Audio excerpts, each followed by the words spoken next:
মাত্র 16 বছর বয়সে ইতালি প্রবাসী ছেলের সাথে বিয়ে হয়। ছেলের নাম ছিল ফরহাদ। আমার পারিবারিকভাবে বিয়ে হয়েছিল, কিন্তু আমি ছোট থাকাতে আমার মায়ে কন্ট্রোল করত। আমি কখন শ্বশুর বাড়িতে যাব, আমি কখন ফিরে আসব, বাবার বাড়িতে কয়দিন থাকবো, শ্বশুর বাড়িতে কয়দিন থাকবো, স্বামীর কাছে যাব কি যাব না, সবকিছু আমার কার সাথে কিভাবে ব্যবহার করতে হবে, এগুলা সবকিছু আমার মা শিখিয়ে দিত।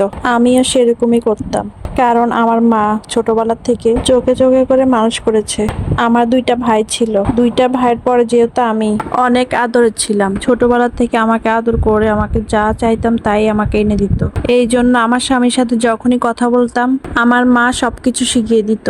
আমি আবার শিখানো কথাগুলো আমার স্বামীকে বলতাম, স্বামী আবার যেটা বলতো সেটা আবার মাকে বলে দিতাম। এভাবে চলছিল আমাদের সম্পর্ক। আসলে যে এটা ভালো না, স্বামীর কথা এভাবে মাকে বলতে হয় না, তখন আমি এটা একদমই বুঝতে পারতাম না। আমরা থাকতাম গাজীপুরে, আমার হাজবেন্ডরাও থাকতো পাশাপাশি। আমার হাজবেন্ডের দাদা বাড়ি ছিল খুলনাতে। আমার হাজবেন্ডরা দুই ভাই ছিল, দুইজনেই প্রবাসী। দোনো ভাইয়ের টাকা পয়সার অভাব নেই। আমার হাজবেন্ড আর ভাসুরের টাকা পাঠাইতো। আমার শ্বশুর নতুন নতুন জমি কিনতো, কারণ তাদের যৌথ ফ্যামিলি ছিল। কিন্তু আমার মা প্রতিনিয়ত আমার স্বামীকে ফোন দিয়ে বিরক্ত করতো, যেমন এদিকে এসে জমি কিনো হ্যান ত্যান বলতো, যার কারণে আমার হাজবেন্ড অনেক মন খারাপ করে থাকতো। আমার হাজবেন্ড আমাকে বলতো আমাদের যৌথ ফ্যামিলি, আমরা সবাই একসাথে থাকি, A to Z আমার বাবাই সবকিছু সামলায়। আমার বাবা আমাদের জন্য ভবিষ্যৎ করবে, এটা আমার তার প্রতি আস্থা। আমি এখন কিছু বললে আমার ভাইরা মন খারাপ করবে, বাবা মন খারাপ করবে, এইসব কথা আমি বলতে পারবো না। কিন্তু আমার মা ছিল নাছোড় বান্দা। একটা পর্যায়ে আমার হাজবেন্ড দেশে আসলো। আমার হাজবেন্ড আমাকে একটা প্রস্তাব দিল, চল আমরা একটা বাচ্চা নিই, এখন তো উপযুক্ত সময় হয়েছে তোমার বাচ্চা নেওয়ার জন্য।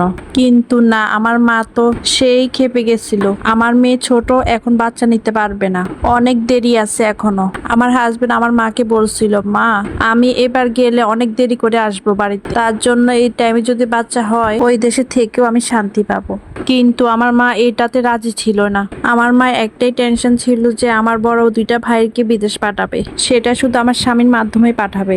আমার স্বামীকে অনেক রিকোয়েস্ট করছিল এবং বন্দোবস্ত করছিল, টাকা চাইছিল তার কাছে, টাকাও পাঠাইছিল, তারপর আমার ভাইকে বিদেশ পাঠিয়ে দিয়েছিল। কিন্তু তাতে আমার কোনো সমস্যা নাই। স্বামী দেশে এসে যখন টাকাটা চায় তখন আমার মা অস্বীকার করে যে আমি টাকা নেই। তখনই আমার বেশি খারাপ লাগে। আমার স্বামী কষ্ট করে ইনকাম করে, ইনকামের টাকা আমার মা কিভাবে অস্বীকার করে, আজও আমার মা স্বীকার করে না। কিন্তু আমি তো সব জানি, আমি আমার মার কথা আর শুনি না। আমি আমার হাজবেন্ডের সাথে শ্বশুর বাড়িতে চলে যাই, এখন থেকে ওখানেই থাকবো। আর আমার হাজবেন্ড যেহেতু চাইতেছে বাচ্চা নেওয়ার জন্য, আমি অবশ্যই নেব। আমি যা দেখতেছি আমাদের সম্পর্কটা বেশি দিন টিকবে না, তাই আমার শ্বশুর বাড়িতে চলে আসছে।